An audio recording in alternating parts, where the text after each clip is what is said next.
Bonjour et bienvenue. Aujourd'hui, on va s'attaquer à une question qui est vraiment au cœur d'Internet. Ce combat permanent entre, d'un côté, la volonté de créer du contenu de qualité et de l'autre, ces fameux algorithmes un peu invisibles qui décident si on va voir ce contenu ou pas. C'est l'histoire du créateur face au code. Voilà un peu le programme. On va commencer par voir les règles que tout créateur pense devoir suivre. Ensuite, on va plonger dans les données pour voir comment les algorithmes, eux, réécrivent complètement ces règles. Et à la fin, on verra ce que ça change pour nous tous. Allez, on commence par la base. Avant même de parler d'algorithmes, c'est super important de comprendre ce que ça veut dire, en théorie, un bon contenu sur le web. Quelles sont les fameuses règles du jeu que les créateurs essayent de respecter? Le point de départ, c'est cette phrase qu'on entend absolument partout. Le contenu est roi. Content is king. Mais attention, il y a une nuance essentielle. Comme le dit l'experte Isabelle Canivet, le contenu est surtout ROI, c'est-à-dire retour sur investissement. En gros, un bon contenu, c'est pas juste une œuvre d'art, il doit avoir un résultat, un impact tangible. Et un bon contenu, ça commence souvent par un bon titre. Un titre qui claque, ce n'est jamais un hasard. Que ce soit un ordre direct, une question qui interpelle, une petite polémique, l'objectif est toujours le même, créer une connexion immédiate. C'est presque une science pour capter l'attention. Pour résumer, le manuel du parfait créateur, il repose sur une sorte de pacte de confiance avec son public.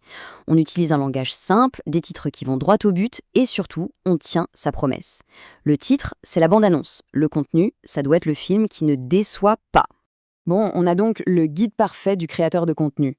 Mais voilà la question qui commence à tourner en boucle dans la tête de beaucoup de monde. Et si en fait, suivre toutes ces règles à la lettre, ça ne suffisait plus? Et s'il y avait une force invisible qui décidait à notre place qui va voir ou ne pas voir notre travail? C'est là que le code entre en jeu. Et voilà, on entre maintenant dans le monde du code, un univers où les règles, eh bien, elles ne sont plus écrites par des humains pour des humains, mais par des machines dont la logique nous échappe bien souvent. C'est ça, la fameuse main invisible d'Internet. Le terme clé ici, c'est shadow banning, ou mise au silence invisible. Imaginez un peu, vous parlez dans une pièce pleine de monde, mais d'un coup, le son de votre voix est baissé, sans que personne ne vous prévienne. Vous continuez de parler normalement, mais en fait, presque plus personne ne vous entend. C'est exactement ça.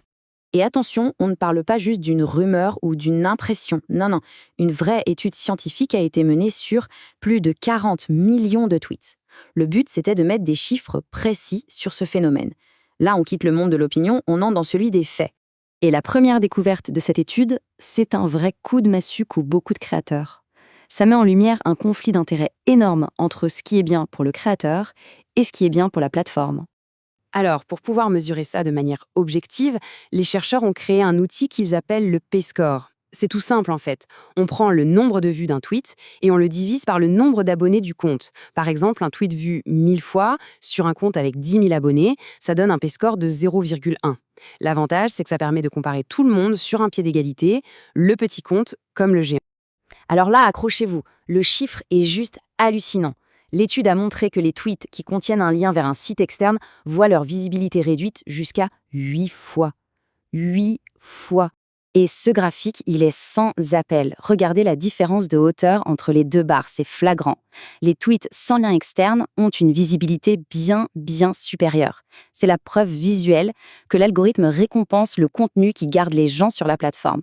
La logique derrière ça, elle est purement business.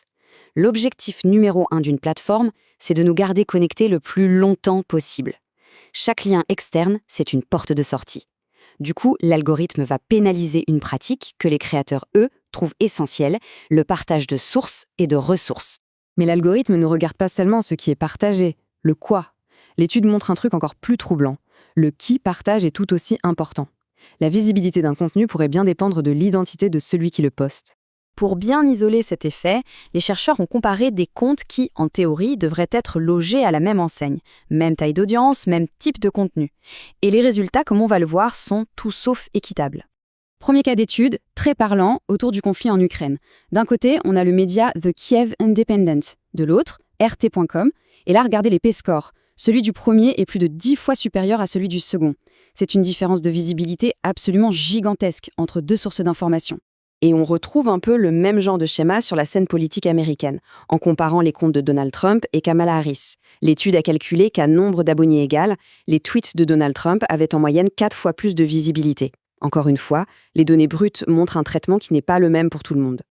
Alors, qu'est-ce qu'on fait de tout ça? On arrive à la conclusion, et on se rend compte que ça dessine une nouvelle réalité, beaucoup plus complexe, pour n'importe qui voulant partager de l'info en ligne aujourd'hui. Bon, si on doit retenir quelques points essentiels. D'abord, la qualité, c'est indispensable, mais ça ne suffit plus. Ensuite, les créateurs jouent sur un terrain où les règles sont écrites par les plateformes et pour les plateformes. Et enfin, ce terrain de jeu n'est pas du tout neutre. Certaines voix sont amplifiées, pendant que d'autres sont étouffées. Et tout ça, ça nous laisse avec une question fondamentale. Si un bon contenu, ce n'est plus défini par sa valeur pour un être humain, mais par sa capacité à plaire à un algorithme qui cherche juste à nous retenir, quel est l'avenir de la créativité et de l'information sur Internet ?